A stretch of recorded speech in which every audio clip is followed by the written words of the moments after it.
ഭർത്താവും കുടുംബാംഗങ്ങളും അങ്ങോട്ടും ഇങ്ങോട്ടും പഠിപ്പിക്കേണ്ടത് നാളെ അല്ലാഹുവിനെ കണ്ടുമുട്ടാനുണ്ട്. അല്ലാഹുവിനെ കണ്ടുമുട്ടുമ്പോ അവിടെ സ്വർഗമുണ്ട്, അവിടെ നരകമുണ്ട്. ആ സ്വർഗത്തിലേക്ക് എത്തുമ്പോ മഹാനായ സ്വഹാബി ഇസ്ലാമിക ചരിത്രത്തിൽ മുഅത്താ എന്ന് പറയുന്ന ഒരു പോരാട്ടമുണ്ട്. ഇസ്ലാമിക ചരിത്രത്തിൽ റസൂലുള്ളാഹിന്റെ സദസ്സിൽ റസൂലുള്ളാഹി സ്വല്ലല്ലാഹു അലൈഹി വസല്ലം ജീവിച്ചിരിക്കുമ്പോ ഏറ്റവും വലിയ എണ്ണത്തിലുള്ള ഒരു സൈന്യത്തെ വിട്ടത് മുഅത്തയാണ്. 30,000 20,000 സൈന്യത്തെ ആദ്യവും 10,000 പിന്നെ ചോദിച്ചു, 10,000 എടുക്ക 30,000. ആ സൈന്യം അത്ര വലിയ സൈന്യത്തിന് പിന്നീട് പറഞ്ഞു വിട്ടിട്ടില്ല. മുഅത്താ യുദ്ധത്തിന്റെ സന്ദർഭത്തിൽ ഇസ്ലാമിക ചരിത്രത്തിലേക്ക് നിങ്ങളെ കൊണ്ടുപോവാം. മുഅത്താ യുദ്ധത്തിന് വേണ്ടി സ്വഹാബത്ത് പോയി. മഹാനായ പ്രവാചകൻ സല്ലല്ലാഹു അലൈഹി വസല്ലമ ആ യുദ്ധത്തിന് വേണ്ടി നടന്നു പോകുമ്പോ റസൂലുള്ളാഹി സ്വല്ലല്ലാഹു അലൈഹി വസല്ലം പറയുന്നുണ്ട്, ഇൻ ഖുതില ജഅഫർ എങ്ങാനും കൊല്ലപ്പെട്ടാൽ, ഇൻ ഖുതില സയ്യിദ് കൊല്ലപ്പെട്ടാൽ, ഇൻ ഖുതില കൊല്ലപ്പെട്ടാൽ എന്ന് പറഞ്ഞ് റസൂലുള്ളാഹി സ്വല്ലല്ലാഹു അലൈഹി വസല്ലം 3 സഹാബിമാരുടെ പേര് പറയുന്നുണ്ട്.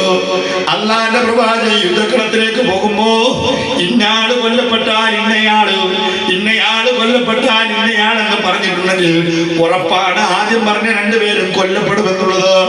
കാരണം അത് പ്രവാചകന്റെ വഹി കൊണ്ടേ പ്രവാചകൻ സംസാരിക്കുകയുള്ളൂ. മുഅത്താ യുദ്ധം ഇങ്ങനെ തുടങ്ങി. അല്ലാഹുവിന്റെ റസൂൽ മദീനയുടെ പള്ളിയിലെ മിമ്പറിൽ ഇങ്ങനെ കയറിയിരുന്നു. മഹാനായ ജിബ്രീൽ അലൈഹിസ്സലാത്തു വസ്സലാം യുദ്ധക്കളത്തിൽ ഷാമിന്റെ ഭാഗത്ത് നടക്കുന്ന യുദ്ധക്കളം അല്ലാഹുവിന്റെ റസൂലിന്റെ കൺമുമ്പിൽ ഇങ്ങനെ കാണിച്ചു കൊടുക്കുകയാണ്. സയ്യിദ് റളിയല്ലാഹു അൻഹു കുത്തേറ്റ് വീഴുന്നു. ഉടനെ ജഅഫർ ബിൻ അബീ ത്വാലിബ് ഇസ്ലാമിക സൈന്യത്തിന്റെ പതാക കയ്യിലേന്തുന്നു. ജഅഫർ അങ്ങനെ മുന്നോട്ട് പോകുമ്പോ ജഅഫർ ബിൻ അബീ ത്വാലിബിന്റെ വലതു കൈക്ക് വെട്ട് കിട്ടി. വലതു കൈയിൽ നിന്നും പതാക അദ്ദേഹം ഇടതു കൈയിലേക്ക് പിടിച്ചു. അല്പം കഴിഞ്ഞപ്പോ ഇടതു കൈയിലും വെട്ടേക്കുന്നു.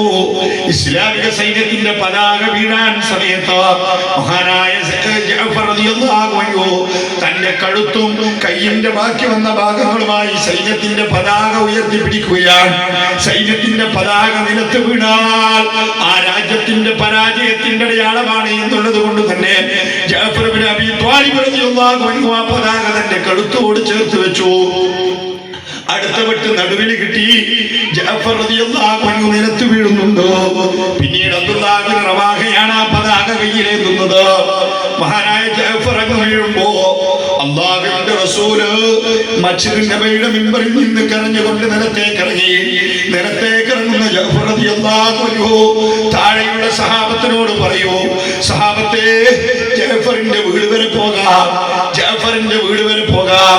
പള്ളിയോട് ചേർന്ന് കിടക്കുന്ന തന്റെ പ്രിയപത്നി ആയിഷയുടെ വീട്ടിലേക്ക് പോയി റസൂലുള്ളാഹി പറയാണ്, ആയിഷ ഒരുങ്ങിക്കൊള്ളുക, ജഅഫറിന്റെ വീട് വരെ പോകാം.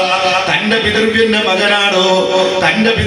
മകനാണ് എളാപ്പയുടെ മകനാകുന്ന ജഅഫറിന്റെ വീട്ടിലേക്ക് ചെല്ലുമ്പോ ജഅഫർ മുഅത്താ യുദ്ധത്തിൽ പരാജയം ഏറ്റുവാങ്ങുമ്പോൾ അദ്ദേഹത്തിന്റെ വയസ്സ് 34 മറ്റൊരു റിപ്പോർട്ടിൽ 33.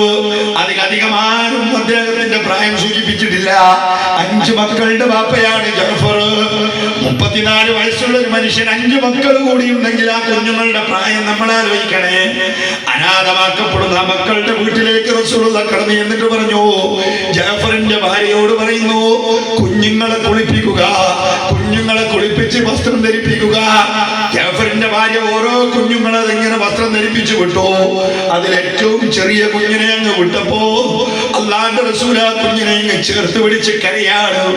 ജഅഫറിന്റെ ഭാര്യ അടുക്കളയിൽ നിന്ന് പുറത്തേക്ക് വന്ന് റസൂലുള്ളാഹിയോട് ചോദിച്ചു, നബിയേ, ജഅഫറിന് എന്തെങ്കിലും പറ്റിയിട്ടുണ്ടോ? അല്ലാഹുവിന്റെ പ്രവാചകൻ പറഞ്ഞു, ജഅഫർ ഇപ്പോൾ ഏറ്റവും വലിയ സുഖത്തിലേക്ക് എത്തിയിരിക്കുന്നു. ഇന്നേ വരെയുള്ളതിനേക്കാൾ ഏറ്റവും നല്ല സുഖത്തിലാണ് ജഅഫർ ഉള്ളത്. ജഅഫർ മരിച്ചെന്ന് ഭാര്യ മനസ്സിലാക്കുകയാണ്. നിലവിളിയോടുകൂടി ആ സഹോദരി അങ്ങ് പിറകോട്ട് പോകുമ്പോ ആയിഷ റളിയല്ലാഹു അൻഹ കൂടെ ചെന്നുകൊണ്ട് സമാശ്വസിപ്പിക്കുന്ന ഇസ്ലാമിക ചരിത്രത്തിലുണ്ട്. അനാഥമാക്കപ്പെടുന്ന ബാല്യങ്ങളെ, അനാഥ മക്കളെ, യതീമുകളെ കണ്ടാൽ, മരണ വീടുകളിൽ ചെന്നാൽ മുസ്ലിം ഉമ്മത്തെ നിങ്ങൾ ചെയ്തു കൊടുക്കേണ്ട കർമ്മങ്ങൾ എന്താണെന്നുള്ളത് മഹാനായ പ്രവാചകൻ അവിടെ കാണിച്ചു തരികയാണോ? ആ യുദ്ധാനന്തരമാണ് മഹാനായ അബ്ദുല്ലാഹ് ഇബ്നു റവാഹ ഇസ്ലാമിക സൈന്യത്തിന്റെ വിജയം നടക്കുന്നുണ്ടോ? രാത്രി ഭാര്യയുടെ മടിയിൽ അങ്ങ് തലവെച്ച് കിടക്കുകയാണ്. അദ്ദേഹം ഭാര്യയുടെ മടിയിൽ അങ്ങ് തലവെച്ച് കിടക്കുന്ന സമയത്ത് ഈ യുദ്ധക്കളത്തിൽ നടന്ന സംഭവങ്ങൾ ആലോചിച്ച് കരഞ്ഞു, കണ്ണ് നിറഞ്ഞൊഴുകി. അദ്ദേഹത്തിന്റെ ചുടുകണ്ണീര് ഭാര്യയുടെ മടിയിൽ സ്പർശിച്ചു. ഭാര്യയുടെ ശരീരത്തിലെ ചുടുകണ്ണീര് തട്ടിയപ്പോ ഭാര്യ എണീറ്റ് ചോദിക്കുന്നു. ഭാര്യയും കരയാൻ തുടങ്ങി. ഭാര്യ കരഞ്ഞപ്പോ ഭാര്യയുടെ കണ്ണീർ അദ്ദേഹത്തിന്റെ മുഖത്തേക്ക് ഇറ്റി വീണു. ഉടനെ മഹാനായ അബ്ദുല്ലാഹ് ഇബ്നു റവാഹ അദ്ദേഹത്തിന്റെ ഭാര്യയോട് ചോദിച്ചു, "എത്ര നീ എന്തിനാണ് കരയുന്നത്?" ആ മഹദി പറഞ്ഞു, "നിങ്ങൾ എന്തിനാണോ കരഞ്ഞത് അതുകൊണ്ടാണ്." മഹാനായ അബ്ദുല്ലാഹ് ഇബ്നു റവാഹ അവിടെ കൊടുത്തൊരു മറുപടി ഉണ്ടോ? ഈ പ്രിയപ്പെട്ട ഈ കുടുംബയോഗത്തിൽ പങ്കെടുക്കുന്ന എന്റെ പ്രിയപ്പെട്ട ഉമ്മയോട്, എന്റെ പ്രിയപ്പെട്ട ഉപ്പമാരോട്, എന്റെ പ്രിയപ്പെട്ട പിതാക്കളോട്, രക്ഷിതാക്കളോട്, സഹോദരങ്ങളോട്, സഹോദരിമാരോട്, യുവാക്കളോട്, വിദ്യാർത്ഥികളോട് മഹാനായ അബ്ദുല്ലാഹ് ഇബ്നു റവാഹ റളിയല്ലാഹു അൻഹു അന്ന് മുവത്ത യുദ്ധക്കളത്തിൽ വെച്ചുകൊണ്ട് തന്റെ പ്രിയപ്പെട്ടവരെ ആലോചിച്ച് കരഞ്ഞ ഭാര്യയുടെ മുമ്പിൽ വെച്ച് അദ്ദേഹം വെളിപ്പെടുത്തിയ ഒരു സത്യമുണ്ട്. ആ സത്യത്തെ പറ്റി നമ്മൾ ചിന്തിക്കണേ. എന്റെ പ്രിയപ്പെട്ടവളെ, ഞാൻ കരയാൻ കാരണം വിശുദ്ധ ഖുർആന്റെ സൂറത്ത് മറിയമിൽ ഒരു ആയത്താണ്. വഇൻ മിൻകും ഇല്ലാ വാരിദുഹാ കാന അലാ റബ്ബിക ഹതമൻ മഖ്ദിയ്യാ വഇൻ മിൻകും ഇല്ലാ വാരിദുഹാ, നിങ്ങളിൽ ഓരോരുത്തരും അവിടെ വരാതെയില്ല. കാന അലാ റബ്ബിക ഹതമൻ മഖ്ദിയ്യാ, അല്ലാഹുവിന്റെ അരികിൽ തീർച്ചയായും തീരുമാനിക്കപ്പെട്ടു പോയ ഒരു കാര്യമാകുന്നു അത് എന്ന് വിശുദ്ധ ഖുർആന്റെ സൂറത്ത് മറിയം 71, 72 വാചകങ്ങളിലൂടെ അല്ലാഹ് പറയാണ്. ഹേ മനുഷ്യകുലമേ, ഹേ മനുഷ്യരേ, വഇൻ മിൻകും ഇല്ലാ വാരിദുഹാ, നിങ്ങളിൽ ഓരോരുത്തരും ആ നരകത്തിന് മുമ്പ് മുട്ടുകുത്തിയ നിലയിൽ വഖദസ്സിറാത്തു സുമ്മ ഹൗദുൽ മുസ്തഫാ യനാലുഹു മൻ നാല ബിശ്ശഫാ, അപ്രകാരം സിറാത്ത് എന്ന് പറയുന്ന ജിസ്റു സിറാത്തിന് മുമ്പിൽ നിങ്ങൾ വരുന്നതാണോ? അവിടെ ശഫാഅത്തുമുണ്ട്. ജിസ്റു സിറാത്തിന് മുമ്പിൽ മുട്ടുകുത്തിയ നിലയിൽ മനുഷ്യരെ നമ്മൾ ഓരോരുത്തരും വരും. വെളപ്പൽ ശാലക്കും പരിസരത്തുകളും തിരുവനന്തപുരം ജില്ലയിലും പരിസര ഭാഗങ്ങളിലുമുള്ള എന്റെ പ്രിയപ്പെട്ട ഉമ്മത്തെ, എന്റെ പ്രിയപ്പെട്ട മുസ്ലിം ഉമ്മത്തെ, എന്റെ പ്രിയപ്പെട്ട സഹോദരങ്ങളെ, സഹോദരിമാരെ, നമ്മൾ ഓരോരുത്തരും നാളെ അല്ലാഹുവിന്റെ മുമ്പിൽ, നരകത്തിന് മുമ്പിൽ മുട്ടുകുത്തിയ നിലയിൽ വരാനുണ്ട്. ഈ സംസാരിച്ചു കൊണ്ടിരിക്കുന്ന PK സക്കരിയ എന്ന് പറയുന്ന ഞാൻ, എന്റെ പ്രിയപ്പെട്ടവർ, ഈ ശബ്ദത്തെ അകലെ നിന്നും അടുത്തു നിന്നും ദൂരെ നിന്നുമായി ശ്രമിച്ചവർ, ശ്രമിക്കാനായി നമ്മൾ ക്ഷണിച്ചിട്ടുള്ളവർ, മനുഷ്യരെന്ന നിലയിൽ ഭൂമിയിലുള്ള മുഴുവൻ ആളുകളും അവിടെ വന്നെത്തുന്നതാണ്. അടുത്ത ആയത്ത് നമ്മുടെ കണ്ണു തുറപ്പിക്കണം. സുമ്മനുനജില്ലദീനത്തഖൂ വനദറുൽ ളാലിമീന ഫീഹാ ജിസിയാ,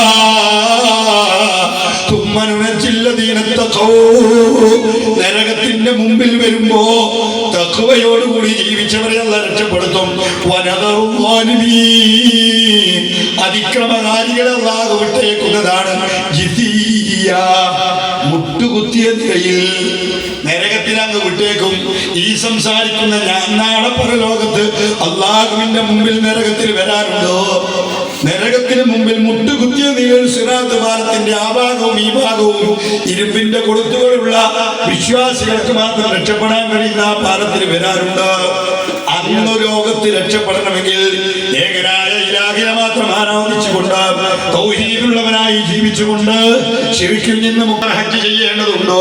അത് നിർബന്ധമായ നോമ്പുണ്ട്, ഐച്ഛികമായ നോമ്പുണ്ട്. നിർബന്ധ നമസ്കാരത്തെ പോലെ ഐച്ഛികമായ നമസ്കാരങ്ങളുണ്ട്. ഒരുപാട് നന്മകൾ ചെയ്യാനുണ്ട്, ഒരുപാട് തിന്മകൾ നിന്ന് വിട്ടു നിൽക്കാനും വെടിയാനുമുണ്ട്. അത് ജീവിത രീതിയായി സ്വീകരിച്ച് അല്ലാഹു തൃപ്തിപ്പെട്ട പോലെ മഹാനായ ഇബ്രാഹിം നബി അലൈഹിസ്സലാത്തു വസ്സലാം പറഞ്ഞില്ലേ, അല്ലാഹുമ്മ ലാ തുഖ്സിനി യൗമ യുബ്അഥൂൻ, അല്ലാഹുവേ, എന്റെ റബ്ബേ, എന്നെ നീ നാളെ വിഷമിപ്പിക്കല്ലേ, പരലോകത്ത് പുനർജീവന നാളിൽ എന്നെ വിഷമിപ്പിക്കല്ലേ അല്ലാ, എന്നെ വിഷമിപ്പിക്കല്ലേ അല്ലാ, വിഷമത്തിന്റെ അവസ്ഥ നൽകല്ലേ അല്ലാ. യൗമ ലാ യൻഫഉ മാലും വലാ ബനൂൻ, സമ്പത്ത് ഉപകരിക്കുകയില്ല, ഉപകരിക്കുകയില്ല, സന്താനങ്ങൾ ഉപകരിക്കുകയില്ല. കോടിക്കണക്കിന് രൂപയുണ്ടാക്കുന്നതിന് വേണ്ടി സാമ്പത്തികമായി ലാഭത്തിന്റെ പേരിൽ, അധികാരത്തിന്റെ പേരിൽ എന്തൊക്കെയാണോ ഭൂമി ലോകത്ത് നന്മകളായി ചെയ്യേണ്ടത് കൈവെടിഞ്ഞ തിന്മകളുടെ പിറകെ പോയവരെ, അല്ല വിലക്കിയത് ചെയ്തവരെ, നാളെ പരലോകത്തതൊന്നും ഉപകരിക്കില്ല.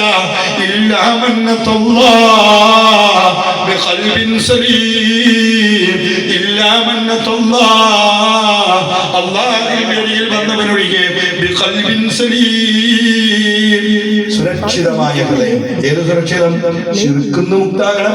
ഏകനായ സൃഷ്ടിച്ചവനായ നമ്മെ പരിപാലിക്കുന്ന